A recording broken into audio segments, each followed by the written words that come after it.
Salut les gens, vidéo encore sur Noël. Dans la vidéo précédente, je vous ai donné des idées de cadeaux. Mais maintenant, Noël arrive.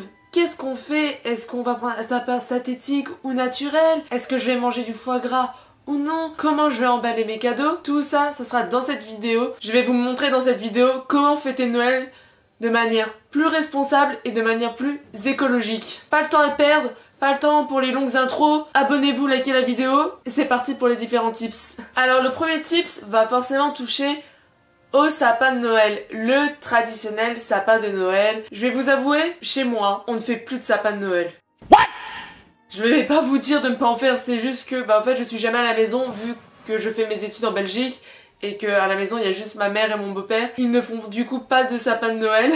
Mais sinon toute ma vie, moi j'étais team sapin synthétique parce que ça se garde tout le long de l'année. Alors je vous ai parlé de la citrouille synthétique dans fêter Halloween de manière responsable et je vous ai dit que c'était pas une bonne idée. Mais là à l'inverse je trouvais que le sapin synthétique est une meilleure alternative. Pourquoi? En fait le sapin naturel c'est une monoculture intensive et qui menace en fait la biodiversité. Cependant, le sapin synthétique c'est non plus pas une très bonne solution car le coût de transport, le coût écologique du transport du sapin synthétique est bien plus élevé que celui du sapin naturel. Alors, quoi faire? Qu'est-ce qu'on fait? J'ai une réponse, j'ai une solution, pas de panique. C'est tout simplement faire votre propre sapin. Non, je vais pas vous dire de planter un sapin dans le jardin. Non, il y a différents DIY, notamment sur Pinterest, qui vous montrent comment faire des sapins avec des vieux pots, avec des brindilles. C'est une manière plus responsable d'avoir un sapin, mais surtout plus originale que le traditionnel sapin de Noël. Dites-moi en commentaire si vous étiez plus team naturel ou synthétique, ça m'intéresse et pourquoi. Évidemment, ici il n'y a pas de jugement de valeur, je vous donne juste des tips pour une alternative plus responsable et plus respectueuse de l'environnement, bien évidemment. Noël, quand on me dit Noël l'hiver, odeur de cannelle, d'orange, des odeurs chaudes et boisées, faites un pot pourri. Ça peut être très beau un pot pourri, c'est une déco festive et en plus ça va vous mettre dans l'ambiance de Noël avec l'odeur, mettez un peu de cannelle, noix de muscade, pain d'épices. Faites-vous votre propre pot pourri et vous pouvez en faire tout le long de l'année. Après je trouve que c'est un truc très spécifique du coup à la période hivernale. Mais vous pouvez en faire toute l'année pour avoir une odeur plus pour l'été, une odeur de propre plus pour le printemps. Et je pense que vous voyez ce que je veux dire dans les odeurs de l'hiver, des odeurs chaudes qui sont réconfortantes. Moi je pense tout de suite à de la cannelle, j'adore l'odeur de la cannelle. Et en fait faire un pot pourri aussi ça peut être une activité sympa. En fait profitez de Noël pour faire des activités à plusieurs, avec votre famille, avec vos amis, créer des moments de partage, c'est le moment, c'est l'occasion. Du coup, autant faire votre déco avec des personnes que vous aimez. Pour rester dans l'idée des DIY, vous allez beaucoup retrouver des tutos sur YouTube ou sur Pinterest pour faire votre propre guirlande. Vous pouvez faire des guirlandes en papier, bien évidemment. Également des guirlandes avec des pots d'orange. Oui, des pots d'orange. Je n'avais jamais vu ça, mais ça va être une bonne alternative. En plus du coup dans votre maison ça va sentir très très bon l'orange ou la mandarine. Je sais qu'il y a des gens qui détestent l'odeur des mandarines et des clémentines. Je veux savoir qui vous êtes. J'avais déjà vu même des articles demandant à des gens d'arrêter de manger des clémentines et des mandarines dans les lieux publics. Et ça m'avait...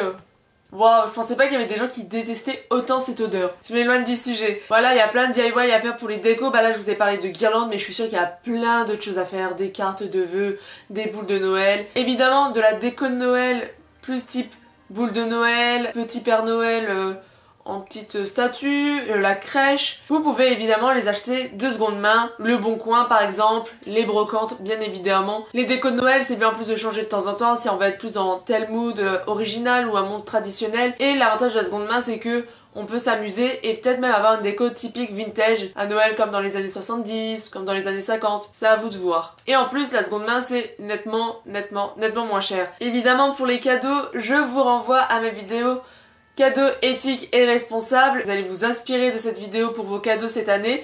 Mais maintenant, il y a un autre type de cadeau dont je vous ai pas parlé forcément dans cette vidéo. C'est les DIY. Oui, je reparle encore des DIY.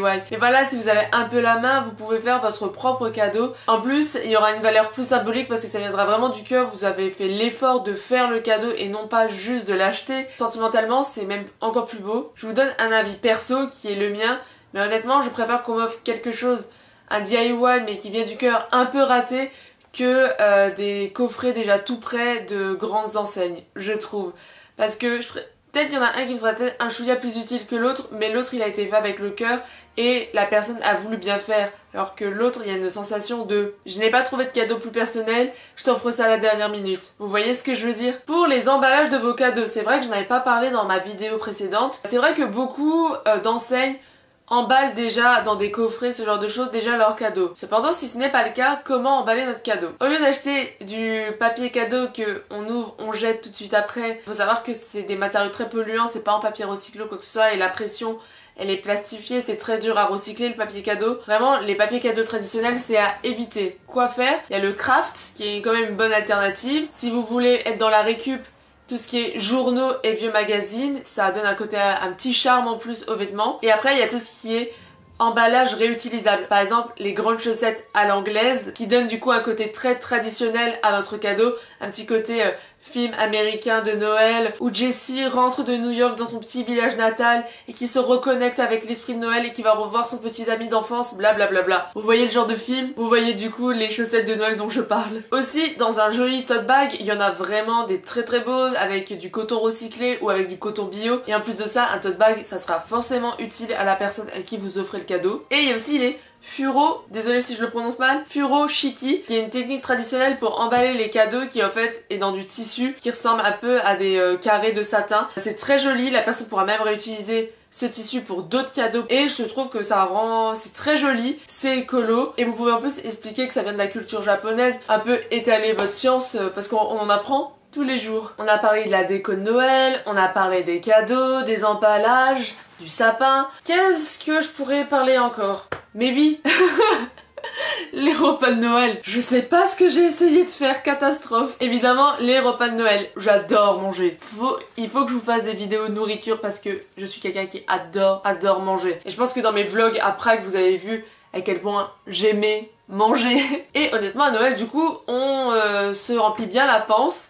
Mais tout ce qu'on mange n'est pas forcément très éco-responsable. Je sens que vous voyez où je veux en venir. Je sais, vous savez, nous savons, oui, non. Le foie gras, oui, moi aussi je trouve ça délicieux le foie gras. Déjà que manger de la viande c'est pas ce qu'il y a de plus éco-responsable. Je ne suis pas végane en disant ça, je mange de la viande mais je ralentis quand même nettement ma consommation. Mais le foie gras c'est une catastrophe environnementale et animale. Je pense que vous montrez des vidéos d'oies qui se font gaver, vous pouvez en retrouver plein sur internet et je veux que ma vidéo reste tout public, mais vous savez à quel point c'est une catastrophe, que chaque année les associations elles se battent pour éviter qu'on achète du foie gras. Moi je sais que je vais en manger cette année parce que mes parents sont très traditionnels, ils ne veulent pas changer d'idée, ils sont très conservateurs honnêtement, du coup je sais que quand je vais aller chez eux je vais manger du foie gras. Par moi-même j'en achèterai pas, mais je sais que je vais en manger. Par contre j'aimerais beaucoup essayer le faux gras, qui est du coup le foie gras des véganes. Même si vous n'êtes pas végane, il faut pas avoir cette haine du véganisme et du végétarisme. Ce sont des personnes qui ont fait le choix de consommer différemment et déjà c'est tout à leur honneur. Et en plus de ça, ils ont totalement raison. Faut pas se voiler la face, nous les omnivores, être vegan pourrait sauver la planète. Mais au moins ralentir nettement sa consommation de viande, ça peut être un pas. Et du coup, pourquoi pas tenter des nouvelles expériences et du coup goûter ce fameux faux gras. En plus, j'ai même vu différentes recettes sur YouTube que je vous mettrai en barre d'infos pour faire votre propre faux gras. Et en plus de ça, croyez pas que parce que c'est vegan c'est healthy. Non, on va quand même parler de choses bien grasses. Et en connaissant quelques véganes, on m'a bien fait comprendre que le faux gras, ça reste du bon gras. Privilégiez quand même tout ce qui est le local. N'achetez pas par exemple des plateaux tout faits en supermarché si vous voulez un bon plateau de fromage. Privilégiez si vous avez les moyens évidemment d'aller chez votre propre fromager, d'acheter du fromage bio. C'est si vous avez les moyens, je vous donne juste des alternatives. Privilégiez en fait le fait main en règle générale, il y a plein de recettes faciles à faire pour les fêtes, pour l'apéro, pour le dessert que vous pouvez retrouver sur YouTube.